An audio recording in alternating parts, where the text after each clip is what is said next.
Halo sahabat Akurat, salam jumpa kembali dengan saya Anto.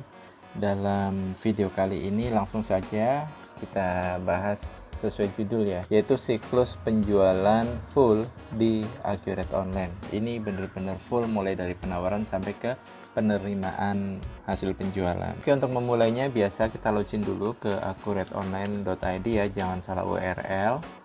Lalu kita klik login. Lalu login dengan email dan password kalian masing-masing. Setelah itu klik database-nya. Oke, untuk penjualan itu ada di modul penjualan yang keranjang belanja ini ya. Jadi kita klik saja. Itu mulai dari penawaran penjualan, pesanan penjualan, terus kita kirim pesanan.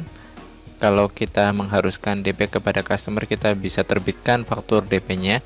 Tapi kalau setelah pengiriman pesanan kita mau tagih dengan faktur biasa, berarti kita skip yang ini ya, langsung ke faktur penjualan saja. Lalu kalau nanti customernya bayar, itu kita inputnya di penerimaan penjualan. Dan kalau customer ada mengembalikan barang ke kita karena rusak atau cacat, itu bisa kita catat di retro penjualan. Nah, di sini juga ada daftar pelanggan, tetapi daftar pelanggan juga bisa diinput saat membuat penawaran penjualan. Kalau belum ada data pelanggannya bisa langsung ditambahkan di situ gitu ya. Tapi kalau mau didaftarkan di sini dulu juga nggak masalah. Nah, sekarang kita coba mulai saja langsung dari penawaran penjualan dulu.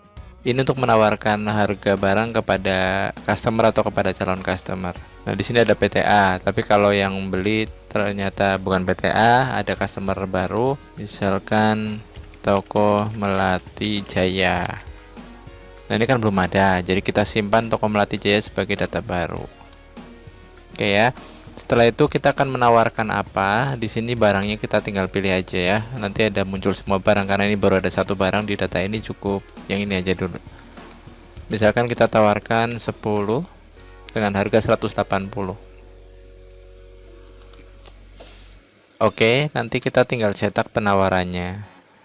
Format penawaran juga sama seperti yang lain, bisa dimodifikasi sesuai kebutuhan ya. Bisa pasang logo, terus di bawahnya bisa dikasih syarat ketentuan tetek bengek sampai full juga bisa.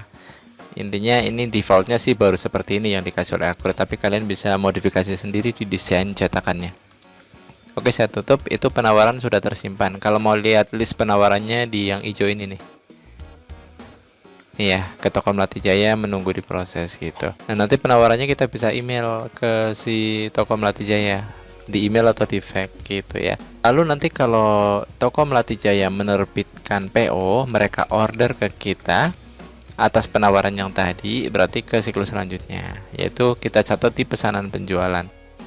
Oke, sekarang gini, kalau kita lihat di barang dan jasa, ini kan ada oli Repsol ya, kita punya 99 barangnya. Terus kita melakukan pencatatan pesanan gitu. Jadi tadi si Toko Melati Jaya itu ternyata order ke kita, jadi kita wajib catat di pesanan penjualan di sini. Kalau kita mau mengikuti flow yang lengkap ya, yang full, kita catat di sini pesanan penjualan.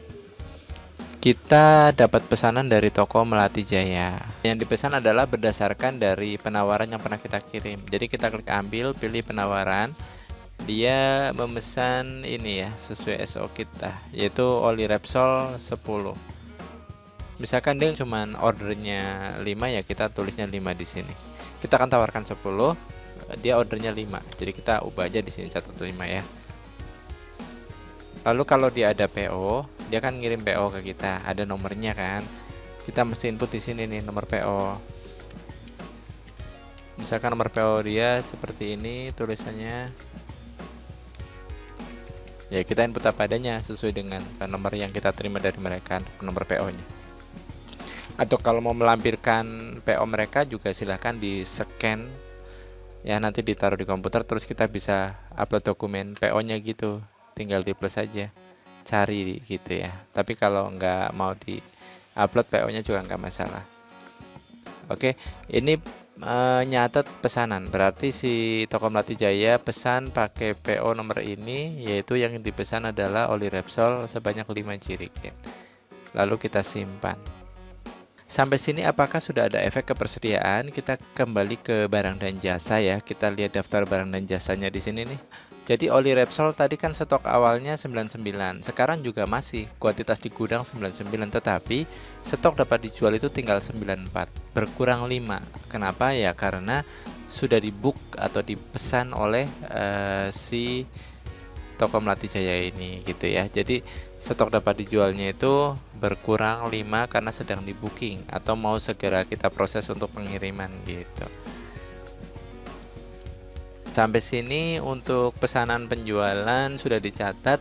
Terus orang gudang menyiapkan pengirimannya ya. Nah, jadi orang gudang nanti akan mencetak surat jalan di sini nih. Pengiriman disiapkan untuk toko Melati Jaya. Terus atas dasar pesanan gitu, ambil pesanannya. Yaitu yang ini, oli Repsol sebanyak 5 ya. Oke, sekarang kita cetak surat jalannya. Nah, sekarang kuantitasnya sudah kelihatan di surat jalan ada 5. Jadi untuk surat jalan ini belum ada harga ya, cukup nama barang dan kuantitas saja. Efeknya kalau kita sudah input pengiriman pesanan ini, kita lihat di persediaan, di barang dan jasa. Ini persediaan oli Repsolnya tinggal 94. Dan stok dapat dijualnya juga 94 gitu. Nah, setelah kirim kita tagih ke mereka. Untuk menagih itu kita lakukan melalui faktur penjualan ya. Faktur penjualan kita tagih PT Toko Melati Jaya atas pengiriman yang pernah kita lakukan kepada mereka, yaitu DO nomor sekian. Terus di sini kita bisa lihat ya, kita kasih termin berapa lama ke dia. Misalkan kita kasih termin selama 30 hari. Oke, kita kembali ke rincian barangnya. Kita cetak fakturnya. Oke, di sini ada detail fakturnya ya, ada jumlah, harga satuan, total harga, PPN dan total invoice yang harus dibayar berapa gitu. Efeknya kalau kita sudah terbitkan faktur seperti ini, itu kita bisa lihatnya di laporan, daftar laporan, di laporan piutang. Kita lihat di faktur belum lunas, kita punya piutang ke siapa saja, di sini kelihatan nih.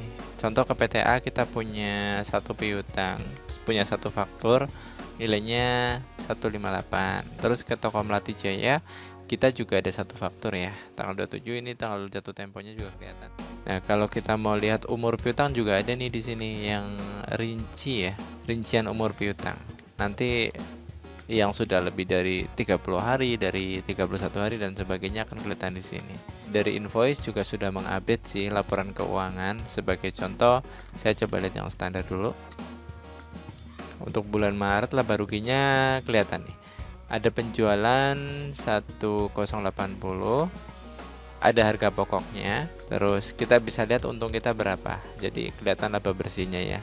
Untuk biaya-biaya operasional juga nanti akan muncul kalau kita sudah input biaya operasional, tetapi cara menginput biaya operasional tidak dalam video ini tapi dalam video selanjutnya ya. Jadi pastikan kalian sudah subscribe untuk channelnya, so kalau ada video baru kalian bisa langsung dapat informasinya, langsung bisa dapat ilmunya gitu. Oke, kita lanjutkan. Setelah kita buat faktur, langkah selanjutnya di penjualan adalah kita terima uang dari mereka. Kita terima uang dari pelanggan yang bayar adalah di penjualan, di penerimaan penjualan. Kita terima uang dari Toko Melati Jaya masuk ke bank kita yang BCA, contohnya dia transfer ya. Ini tunai atau lainnya ini maksudnya adalah transfer, telegraphic transfer, langsung real time. Nah, kita terima uang dari Melati Jaya ke BCA kita atas faktur nomor ini. Nah, 990 dia bayar full ya. Kalau bayar parsial misalkan 500.000 dulu juga tinggal diinput di situ sih. Tapi nggak saya lakukan di sini ya. Ini kita anggap pembayarannya full saja. 990.000 sesuai tagihan. Oke, kita kalkulasi di sini sehingga ada nilai pembayarannya jelas, faktur dibayar ini kita simpan aja. Oke, transaksi ini sudah masuk ke daftar pembayaran kita di sini dan jurnalnya juga sudah dibuat ya. karena ini terima uang, jadi BCA-nya bertambah, piutangnya yang berkurang. Kalau kita lihat jurnalnya di sini, rincian jurnal, tuh BCA bertambah senilai yang dibayar dan piutang kita berkurang di kredit, gitu ya. Oke, efek laporannya juga sama. Ini sudah masuk ke laporan keuangan seperti ke neraca. Nih ya, ada BCA-nya segitu, piutang usaha, ada persediaan, PPN masukan, ada juga di bagian liabilities-nya ada PPN keluaran gitu.